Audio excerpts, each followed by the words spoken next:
സീതേ, സീതേ.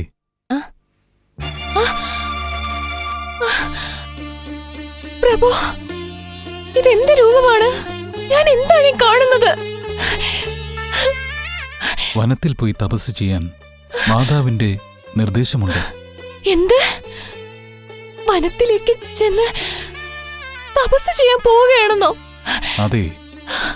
എന്തു പറ്റി സീതേ, സ്തംഭിച്ചതെന്തേ? പ്രഭു, വർണ്ണ പട്ടാടകൾ അണിഞ്ഞ് വൈരമണി മകുടം ചൂടി ചെങ്കോലുമേന്തി പോകുന്ന ചക്രവർത്തിയായി കാണാൻ തുടിച്ച എന്റെ ഈ കണ്ണുകൾ ഇങ്ങനെ മുടിചിട പിന്നി കാവ്യാടകൾ ധരിച്ച തപസ്വിയെ കാണേണ്ട ദൗർഭാഗ്യം വരുമെന്ന് ഞാൻ ഒട്ടും തന്നെ പ്രതീക്ഷിച്ചില്ല. പ്രഭു. ഇത് ദൗർഭാഗ്യമല്ല ദേവി. ഇതുവരെ ഒരു രാജവംശത്തിലുള്ള പുത്രന്മാരും നേടാത്ത മഹാഭാഗ്യം. ചിന്തിച്ചു നോക്ക്. ഇതുവരെ രാജാവിന്റെ മക്കളായി പിറന്ന എല്ലാവരും നാടിനെ ചുമന്നു എന്നല്ലാതെ പൂർണ്ണമായും യുദ്ധം ചെയ്യാതെ ആയുധങ്ങളും ബന്ധങ്ങളും ഉപേക്ഷിച്ച് വനത്തിലേക്ക് പോയി ഈ ഇളം പ്രായത്തിൽ തന്നെ ആഗ്രഹങ്ങൾ ഉപേക്ഷിച്ച് തപസ് ചെയ്തതായി ഭവതി എപ്പോഴെങ്കിലും കേട്ടിട്ടുണ്ടോ? ആഗ്രഹങ്ങൾ ഉപേക്ഷിക്കണമെന്ന ഈ ആഗ്രഹം അങ്ങേ അറിയിച്ചതാരാണ്? ഇങ്ങനെ പെട്ടെന്ന് വന്ന് വനത്തിൽ പോയി തപസ് അനുഷ്ഠിക്കണമെന്ന ഈ ലക്ഷ്യത്തെ അങ്ങയുടെ മനസ്സിനെ അടിച്ചേൽപ്പിച്ചത് ആരാണ്? എന്റെ പിതാവ് തന്നെ. എന്ത്? അങ്ങയുടെ പിതാവോ? നേരം പുലർന്നാൽ അങ്ങയുടെ മകുടാഭിഷേകം നടത്തുമെന്നല്ലേ അദ്ദേഹം എന്നോട് പറഞ്ഞത്? ആ തീരുമാനം മാറ്റിയിരിക്കുകയാണ്. കാരണം? എന്റെ അനുജൻ ഭരതൻ രാജ്യം ഭരിക്കണം. ഞാൻ വനത്തിലേക്ക് ചെന്ന്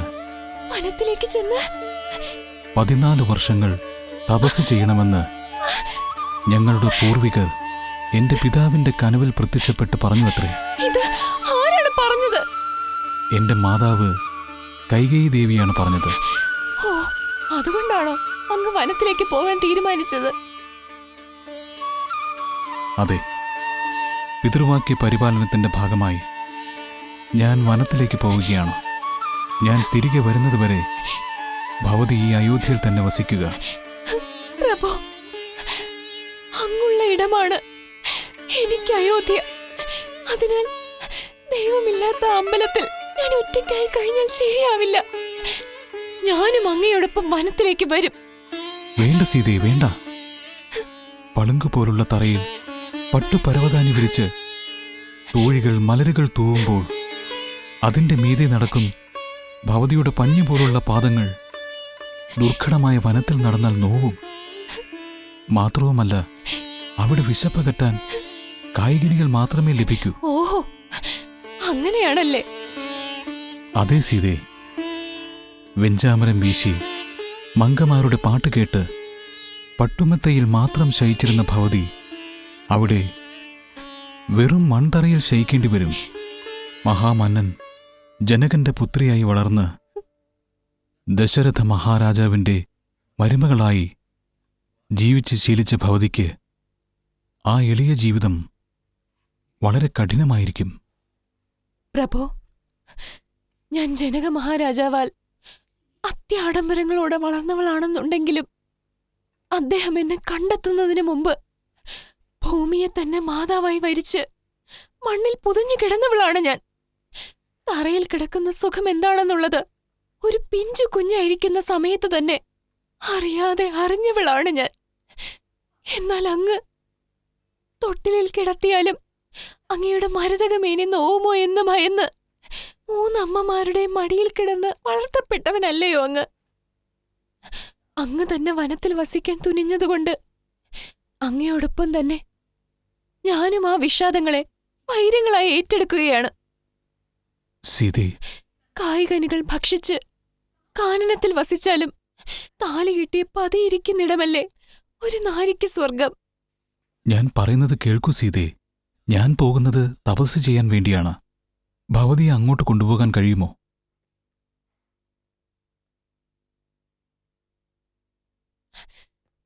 ശരി. അങ്ങയുടെ അമ്മമാർ 3 പേരും അങ്ങയോടൊപ്പം വരുന്നുണ്ടല്ലോ അല്ലേ? ഇല്ല. അവർ വരണമെന്ന് പറഞ്ഞാൽ? പതിയോടൊപ്പം ഇരിക്കുന്നതാണ് നല്ല പത്നിമാർക്ക് ഉചിതമെന്ന് പറഞ്ഞ് ഞാൻ അവരെ തടയും. ആ ന്യായം എനിക്ക് മാത്രമില്ലയോ സ്വാമി?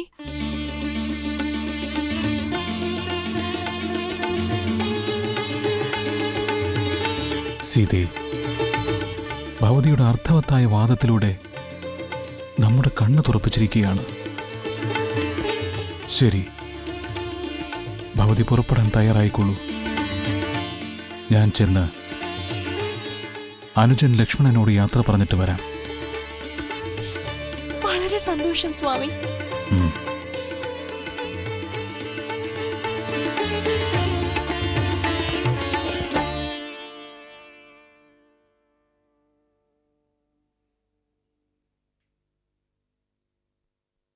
പുലർച്ചെ എന്റെ ജ്യേഷ്ഠൻ രാമന്റെ മകുടാഭിഷേകമായതിനാൽ എന്റെ മാതാവ് കോസലമാതാവിന്റെ മാളികയിൽ തന്നെ വസിച്ചു.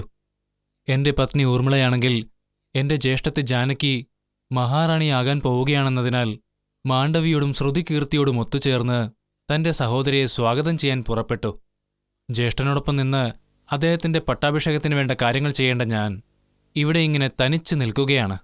ശരി, ശീഘ്രം തന്നെ ചെന്ന് നീരാടി അനുഷ്ഠാനങ്ങളൊക്കെ പൂർത്തിയാക്കിക്കൊണ്ട് എല്ലാവർക്കും മുന്നേ ചടങ്ങ് നടക്കുന്ന മണ്ഡപത്തിലെത്തേണ്ടതാണ്.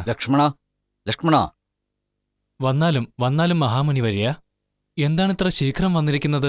ലക്ഷ്മണ, എന്റെ വരവിലുള്ള വേഗത നിന്റെ പ്രവൃത്തിയിലുണ്ടായിരിക്കണം. എങ്കിൽ മാത്രമേ ഈ രാജ്യത്തിന്റെ രാജഭരണത്തിന്മേൽ വീണിരിക്കുന്ന ഇടിമുഴക്കത്തെ തകർത്തെറിയാൻ കഴിയൂ. അതിനുവേണ്ടി നിന്നെ പ്രേരിപ്പിക്കാനായിട്ടാണ് ഞാൻ വേഗത്തിൽ വന്നത്.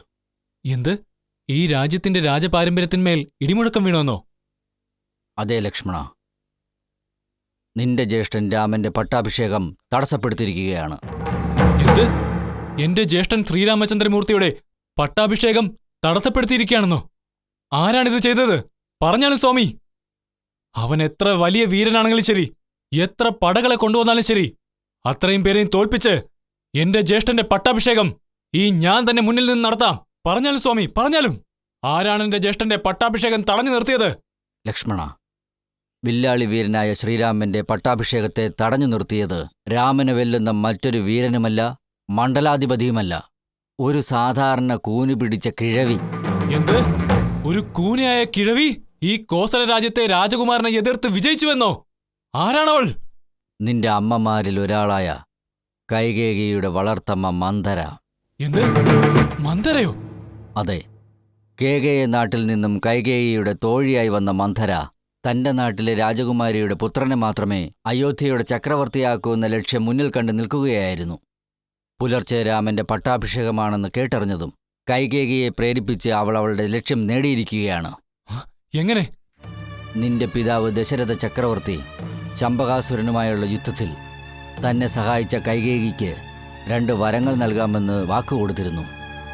അത് ഓർമ്മയിൽ സൂക്ഷിച്ചിരുന്ന മന്ധര ഈ സമയം അദ്ദേഹം വാഗ്ദാനം ചെയ്തിരുന്ന വരങ്ങളിൽ ഒരു വരത്താൽ കൈകേയിയുടെ പുത്രൻ നാട് ഭരിക്കണമെന്നും മറ്റൊരു വരത്താൽ നിന്റെ ജ്യേഷ്ഠൻ രാമൻ 14 വർഷം വനവാസം അനുഷ്ഠിക്കണമെന്നും പറഞ്ഞ് അതിൽ വിജയിക്കുകയും ചെയ്തിരിക്കുകയാണ്. എന്ത്? ഭരതൻ രാജ്യം ഭരിക്കുമ്പോൾ എന്റെ ജ്യേഷ്ഠൻ രാമൻ 14 വർഷത്തേക്ക് വനത്തിലേക്ക് പോകണമെന്നോ? അതിന് ഞങ്ങളുടെ പിതാവ് സമ്മതിച്ചുവോ? കൊടുത്ത വാക്കിനെ മറികടക്കാൻ ദശരഥനെ കൊണ്ട് കഴിയില്ലല്ലോ. ജാബാലി മുനിവരിയ, എനിക്കിപ്പോഴാണ് കാര്യങ്ങളൊക്കെ വ്യക്തമാവുന്നത്. ഇത് മന്ദര ഒരാൾ മാത്രം ചെയ്ത ചതിയല്ല. ഇവിടെ ഇരുന്നു കൊണ്ട് ഇങ്ങനൊരു ചതി ചെയ്തു കഴിഞ്ഞാൽ ജ്യേഷ്ഠനെ ഈ വിധം ദ്രോഹിച്ചവൻ എന്ന പഴി കേൾക്കുമെന്ന് ഭയന്ന ഭരതൻ മെല്ലെ മന്ദരയെ പ്രേരിപ്പിച്ചുകൊണ്ട് കേകയ നാട്ടിലേക്ക് പുറപ്പെട്ടു. മന്ധര കൈകേയിയെ പ്രേരിപ്പിച്ച് തന്റെ കാര്യത്തിൽ വിജയം കണ്ടിരിക്കുകയാണ്. അങ്ങനെയല്ലേ? അതേ മഹാമുനിവര്യ. ഈ അയോധ്യ മഹാരാജ്യം ഞങ്ങളുടെ പൂർവികരിൽ ആദ്യമുണ്ടായിരുന്ന മൺദാത സൃഷ്ടിച്ചതാണ് എന്നതിലുപരി എന്റെ പിതാവാൽ സൃഷ്ടിക്കപ്പെട്ടതല്ല. ഞങ്ങളുടെ കുലത്തിൽ പാരമ്പര്യമായി വന്ന രാജാക്കന്മാരെ പോലെ എന്റെ പിതാവും ഈ നാടിനെ സംരക്ഷിക്കുന്ന ഒരു കാവൽക്കാരനാണ്, അധികാരിയല്ല. ആയതിനാൽ അയോധ്യ കുലമുറപ്രകാരം യോഗ്യതയുള്ള ഒരുവനെ ഉത്തരവാദിത്വങ്ങൾ ഏൽപ്പിച്ചിട്ട് പോവുകയെന്നതാണ് അദ്ദേഹത്തിന്റെ കടമ. അങ്ങനെയുള്ളപ്പോൾ അദ്ദേഹം ആരാണ് പദവിയെ മുറപ്രകാരമല്ലാത്തൊരുവനായി നിർണയിക്കാൻ? പറഞ്ഞാലും അദ്ദേഹം ആരാണ് ഭരിക്കാൻ യോഗ്യതയുള്ളവനെ വനവാസത്തിനയക്കുവാൻ? അദ്ദേഹം ആരാണെന്ന് പറഞ്ഞാലും. ഈ കാര്യങ്ങളെല്ലാം മഹാമന്ത്രി സുമന്ത്രനെങ്കിലും മഹാരാജാവിനോട് ഓർമ്മിപ്പിക്കാമായിരുന്നല്ലോ. സുമന്ത്രൻ താൻ രാജ്യത്തിനു വേണ്ടി പ്രവർത്തിക്കുന്ന മന്ത്രിയല്ലേ എന്ന് കരുതി അടങ്ങിയിരിക്കും. അത് വിട്ടേക്കൂ. ജീവിതമറിഞ്ഞവനും ചരിത്രത്തിന്റെ ആത്മാവിനെ തൊട്ടറിഞ്ഞവനുമായ വസിഷ്ഠന് പോലും രാജാവിന്റെ മനസ്സിൽ എന്തായിരുന്നുവെന്ന് അറിയില്ലെന്നാണോ? വേദം അഭ്യസിച്ചവരുടെ നെഞ്ചം മഹാരാജാവിന്റെ അറിവില്ലായ്മയെ കണ്ട് ക്ഷമിച്ചിരിക്കും. ദണ്ടും കമണ്ഡലവുമേന്തിയ കൈകൾ ധരണി ഭരിക്കുന്നവന്റെ വലിയ കരങ്ങൾ നൽകിയ വരങ്ങളെ തടുത്തു നിർത്താൻ ഇഷ്ടപ്പെട്ട് കാണില്ല. എന്നാൽ ഈ ലക്ഷ്മണന്റെ നെഞ്ചം അനീതി കണ്ട് ഒതുങ്ങി നിൽക്കില്ല. അത് എതിർക്കാനും മടിക്കില്ല. മഹാമുനിവര്യ, ദാ ഇപ്പോ തന്നെ ചെന്ന് മഹാ തട്ടിപ്പുകാരിയായ ആ മന്ധരയുടെ മുഖപടം കീറിയെറിയാം. രാജ്യസഭയിൽ അരങ്ങേറുന്ന ആ കൈകേയിയുടെ കപട നാടകത്തെ തടുത്തു നിർത്താൻ ഞാൻ. ജ്യേഷ്ഠൻ രാമന്റെ പട്ടാഭിഷേകത്തെ അയോധ്യ മഹാനഗരം തന്നെ അത്ഭുതപ്പെടുന്ന രീതിയിൽ നടത്തി കാണിക്കാൻ ഞാൻ. ഈ ദൃഢമായ വാക്കുകൾ പ്രതീക്ഷിച്ചുകൊണ്ട് തന്നെയാണ് ഞാൻ നിന്നെ അന്വേഷിച്ചു വന്നത്. ലക്ഷ്മണ, നീ ആ ശ്രമം നടക്കാതെ തടഞ്ഞു നിർത്തണം. ഞാൻ പുറത്തേക്ക് ചെന്ന് രാമന്റെ വനത്തിലേക്കുള്ള യാത്ര തടയാൻ വേണ്ടി പ്രജകളെ കൂട്ടിക്കൊണ്ട് ഇങ്ങോട്ട് വരാം. ഞാനും ഇപ്പോൾ തന്നെ പുറപ്പെടുകയാണ്. എന്റെ ജ്യേഷ്ഠനെ സിംഹാസനത്തിൽ ഇരുത്തും ഞാൻ. എവിടെയാ മന്ധര? അയോധ്യ രാജകുടുംബത്തെ വേരോടെ പിഴുതെറിയാമെന്ന കരുനാഗം എന്റെ ശബ്ദം കേട്ടതും എവിടെയോ ഓടി മറഞ്ഞിരിക്കുന്നു. എന്റെ ഗർജനം കേട്ടതും കൈകേയി തന്റെ അന്തപുരത്തിന്റെ വാതിൽ വലിച്ചടച്ചിരിക്കുകയാണ്. ആരെവിടെ ഒളിച്ചാലും വിടില്ല ഞാൻ. ഭരതന്റെ പക്ഷം പിടിക്കുന്ന പാതകികളെ വധിക്കുന്നതാണ്. മര്യാദയുടെ രൂപമായ എന്റെ ജ്യേഷ്ഠൻ രാമനെ വനത്തിലേക്ക് വിരട്ടി ഓടിക്കാൻ ശ്രമിക്കുന്ന വഞ്ചകരെ നശിപ്പിക്കും. ദശരഥനോ അദ്ദേഹത്തിന് കൂട്ടുനിൽക്കുന്ന ദൈവങ്ങളോ ആര് വന്നാലും എതിർത്തു നിന്ന് എന്റെ ജ്യേഷ്ഠൻ രാമന്റെ പട്ടാഭിഷേകം നടത്തിയിരിക്കും. ലക്ഷ്മണ, ആറുതൽ സിനമേ അன்றോ ലക്ഷ്മണ ആത്തിരപ്പടൽ നன்றോ ആറുതൽ സിനമേ അன்றോ ലക്ഷ്മണ ആത്തിരപ്പടൽ നன்றോ. കോപമല്ല ജ്യേഷ്ഠ, അവകാശമാണ് ചോദിക്കാൻ പോകുന്നത്. ഒരു രാജാവ് എത്ര പേരെ മറന്നാലും ശരി, എത്ര കുഞ്ഞുങ്ങൾക്ക് ജന്മം നൽകിയാലും ശരി, പട്ടമഹർഷിമാരിൽ മൂത്തവൾ ജന്മം നൽകിയ കുഞ്ഞുങ്ങളിൽ മൂത്തവന് തന്നെയാണ് രാജപദവി സ്വന്തമെന്നത് മനുധർമ്മത്തിന്റെ നീതി. അത് മാറ്റി നമ്മുടെ പിതാവ് കേവലം ഒരുത്തിയോടുള്ള പ്രിയം കൊണ്ട് അവരുടെ പുത്രന് രാജപദവി നൽകിയത് ഏത് രീതിയിലാണ് ന്യായമെന്ന് മുറയനുസരിച്ചാണ് ചോദിക്കാൻ പോകുന്നത്. ഈ അവകാശപ്പോര് ആര് തടുത്താലും കൈവിടില്ല ജ്യേഷ്ഠ. மீறி பேசுதல் தகாது மீறி பேசுதல் தகாது வேண்டாம் வெந்த நீரிலே வீடு வேகுமோ மீறி பேசுதல் தகாது வேண்டாம் வெந்த நீரிலே வீடு வேகுமோ ஆறுதல் சினமே அன்றோ ലക്ഷ്മണ ആത്തിരപ്പടൽ നன்றോ.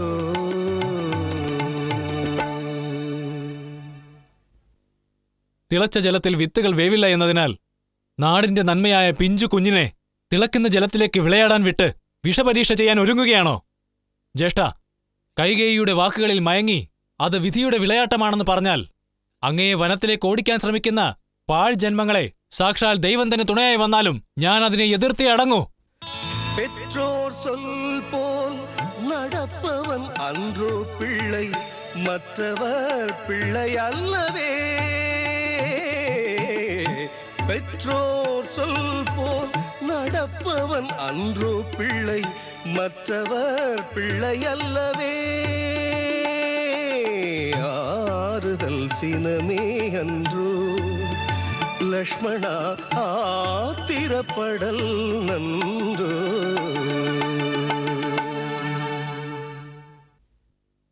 മാതാപിതാക്കൾ തെറ്റ് ചെയ്യുന്നത് കണ്ട് കുഞ്ഞുങ്ങൾ നിശബ്ദരായിരിക്കുന്നതിൽ പ്രയോജനമില്ല.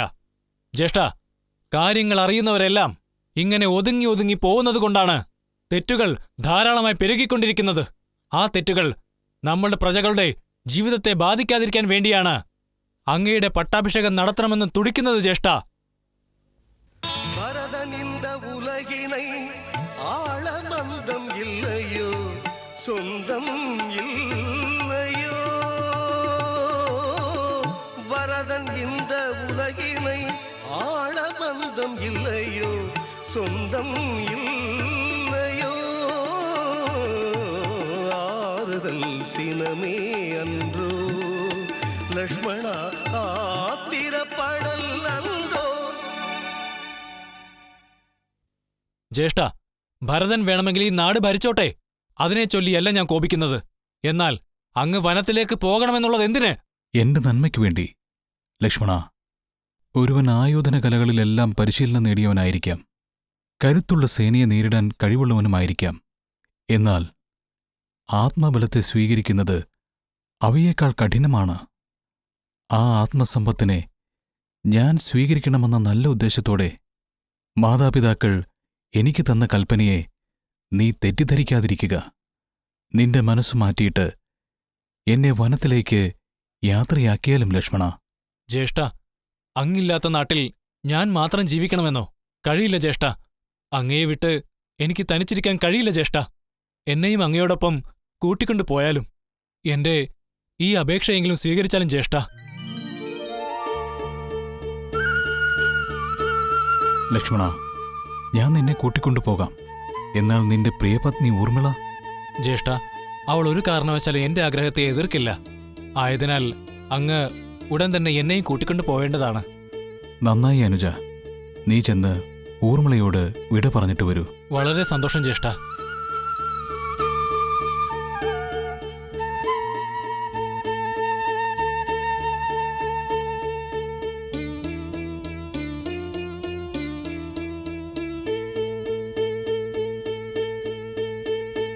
ഊർമിളേ,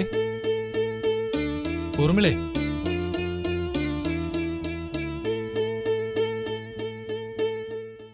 വന്നാലും പ്രഭോ, വന്നാലും. എനിക്ക് നിന്നോടായ ഒരു പ്രധാനപ്പെട്ട കാര്യം പറയണമെന്നാണോ? പറഞ്ഞോളൂ. ഞാൻ എന്താണ് ചെയ്യേണ്ടത്? ഞാൻ പറയാൻ പോകുന്നത് കേട്ടിട്ട് നീ അത്ഭുതപ്പെടരുതെന്നാണോ? അതോ സന്തോഷിക്കുമെന്നാണോ? അത് നിന്റെ മാനസികാവസ്ഥ അനുസരിച്ചിരിക്കും. ഓ, പരീക്ഷ നടത്തി എന്റെ മനോധൈര്യത്തെ പരീക്ഷിക്കാൻ വന്നിരിക്കുകയാണോ? അങ്ങനെയൊന്നും ഇല്ല ഊർമിളേ. ഞാൻ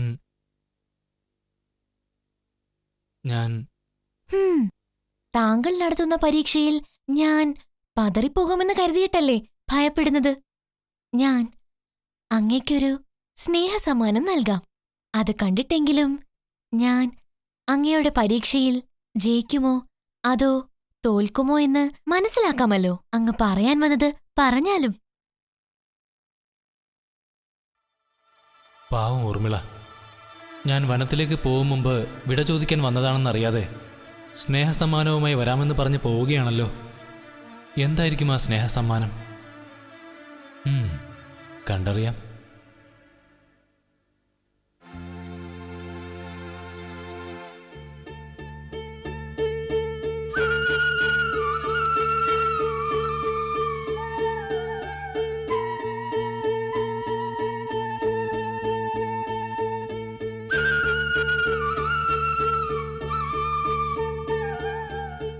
ഊർമിളേ, ഊർമിളേ,